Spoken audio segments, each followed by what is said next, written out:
Hi friends, it's David from Southgate Imaging. So today I have a review of a very popular Taylor guitar. That's a excellent travel guitar.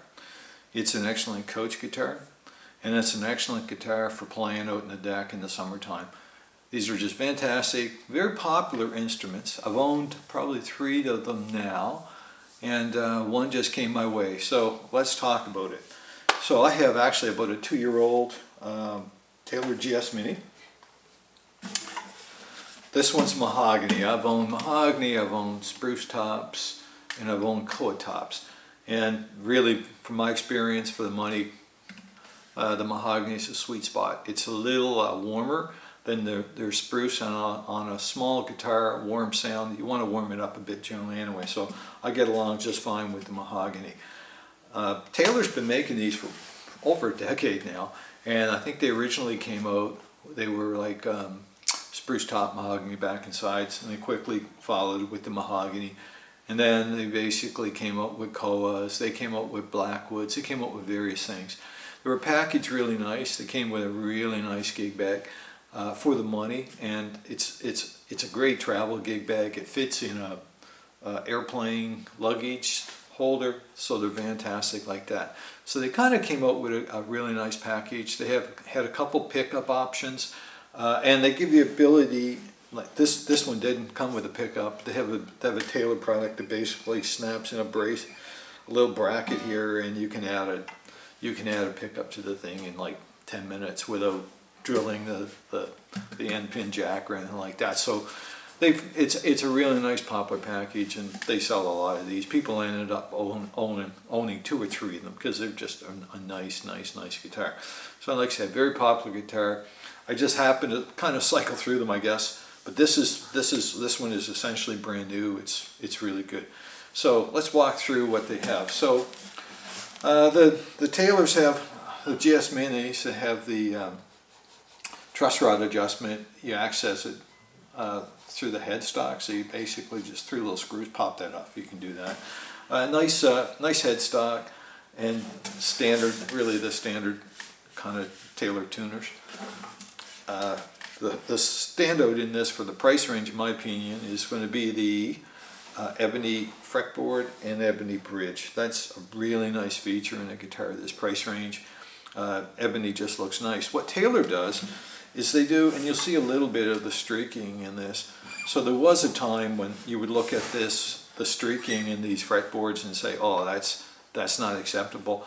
Now, you know, with sustainability and things like that, they're putting out products like that, and really some of them are actually attractive. They got, you know, they have kind of, it stands out.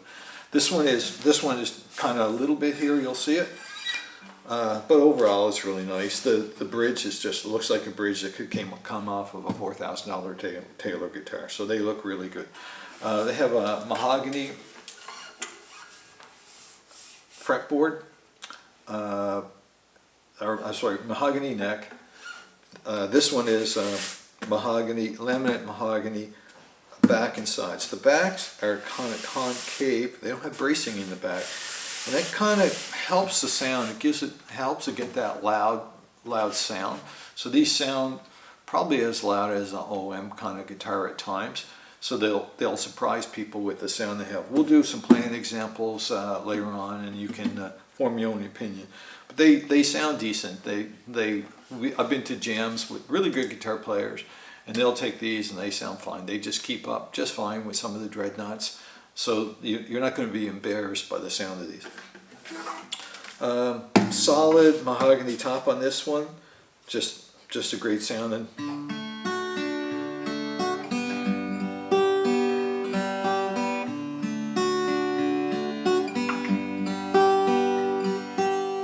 So they ring, they sound good. The big feature in these actually is the Taylor neck. So of all the manufacturers, I would say they have the best neck system. So basically, it's three bolts to take the neck off, adjust some shims, and you've done a neck reset. It's really easy. People, I mean, over time now, it's been 10 years. Taylor had kind of restricted access to shims, so only their service techs could do them. the people that found ways around that. So you can basically do a neck reset yourself if you're handy, which is good. So you don't have to steam off a neck or anything like that. So to me, that's a huge feature. In fact, rather than adjust the saddle, they'll often recommend you just adjust the neck.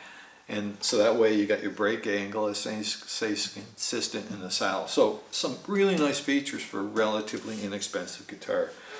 So like I say, they've been around a long time, they're solid, they play well, and you know, very few people dislike them. Probably the downside from owning a few of them, eventually you may get tired if you're used to like a 1 3/4 inch neck and you really like the space. You're not going to have that. You're not going to have the space here. So you may feel cramped. I have kind of small hands. It doesn't really bother me. I can get comfortable, but there is a mental adjustment when you get used to that, and some muscle memory kicks in before you get really used to it. But again, I've played with some very, very, very good players, and they play these all the time. They don't have a problem with them. So that's pretty much the Taylor. So let's do some playing examples, and I'll get back and have some concluding remarks.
So I hope you enjoyed that playing example. Wonderful guitars, playability is excellent in these.